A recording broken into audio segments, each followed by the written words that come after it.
Hi, it's 1 p.m. here in Moscow. My name's Kevin Owen. Thanks for choosing RT International this hour for your news update. And the big news is in from Syria this hour. Let me tell you about that. Syrian army commanders say Islamic State has been completely driven out of the strategic city of Deir ez-Zor, which has recently been the terror capital's de facto capital.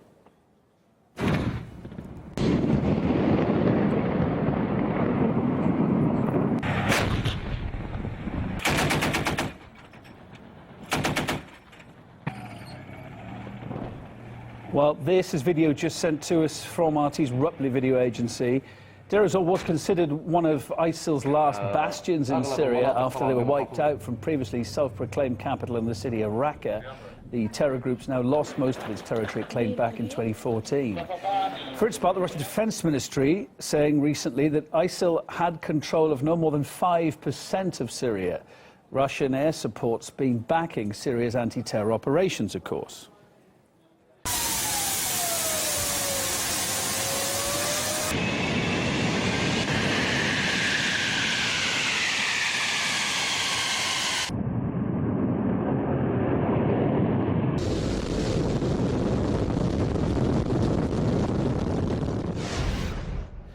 Okay, let's go now to Syrian journalist Ala Ibrahim. Hopefully you can hear me, Ala, on the line. Syrian army commanders are quoted in the state media saying that the city is now back under government control. Of course, as we were saying, it's a key win then against ISIL. What's reality on the ground there, like, as far as you've got a handle on it today? Well, in the past 12 hours, the Syrian army has been clearing the last few neighborhoods and districts inside the city of Deir ez-Zor of the remaining ISIL militants. As we speak right now, there could be some cells or some small groups of ISIL still entrenched in several buildings across the city, but this does not mean in any way that ISIL has any foothold in the city right now. The Syrian army has effectively managed to regain full control of that city, which is actually a major milestone in the fight against ISIL. While Raqqa was the more famous self-proclaimed capital and stronghold of ISIL, Deir ez-Zor has always been the major stronghold of the radical group in eastern Syria, with its financial capital in the city of Al-Mayadin near the city of Deir ez-Zor in the same province, with its security operations being run from the outskirts of the city of Deir ez-Zor, where the radical group has been entrenched for years now. And many thought that if Raqqa would fall, ISIL would reallocate all its forces to try and take the city of Deir ez-Zor and claim it as its capital. But as we all know, the Syrian army had a large garrison there which prevented that scenario. Just to be clear, okay, the city is clear apart from maybe one or two pockets. What about the wider area, Deir ez-Zor province? Is there a problem there, or is that clear too? Just to describe to our viewers. Yes, the province of Deir ez-Zor has been mostly regained by the Syrian army in the past few months since the operation began to break the ISIL siege on the city of Deir ez-Zor.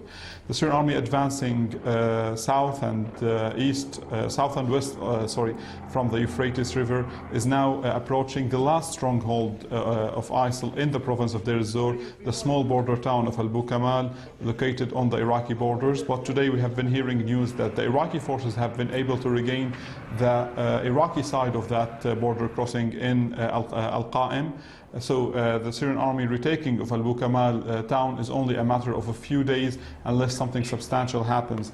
Aside from that town, ISIL has lost every town and village and every place in the province of Deir ez-Zor that it has claimed control over in the past few years.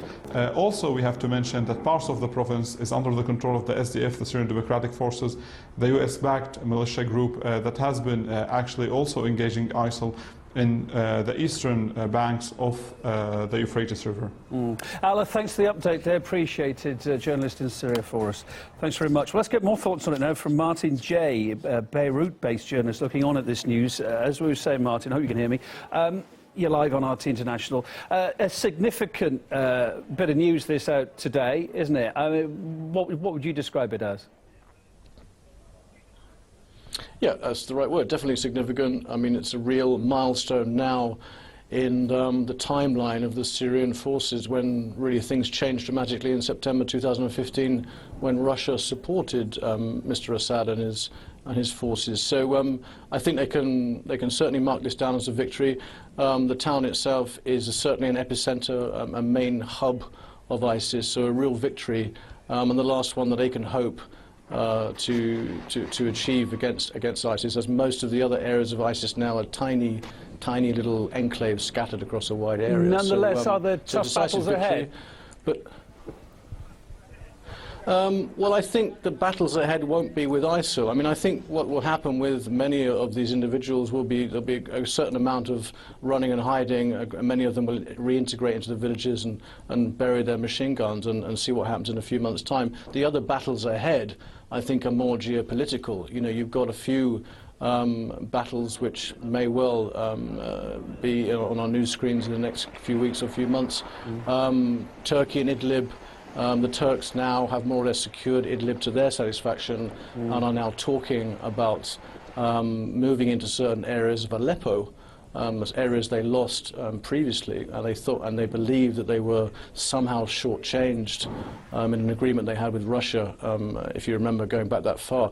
So that's one area to look at. Another area also is that there may well be, let's hope not, but it's certainly a possibility that SDF forces, this is US-backed Kurdish forces in the province of Dar will or might clash with Syrian army forces, which are very close now. You may remember just 10 days ago, the SDF took a major oil field in that same province, and there's been a certain amount of speculation that at some point, now that Assad regime forces are free and are not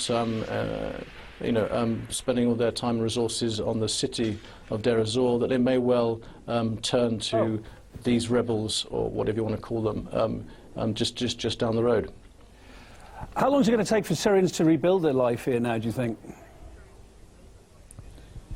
Oh, I mean, anyone's guess. You're looking at possibly a decade, and the bill keeps going up.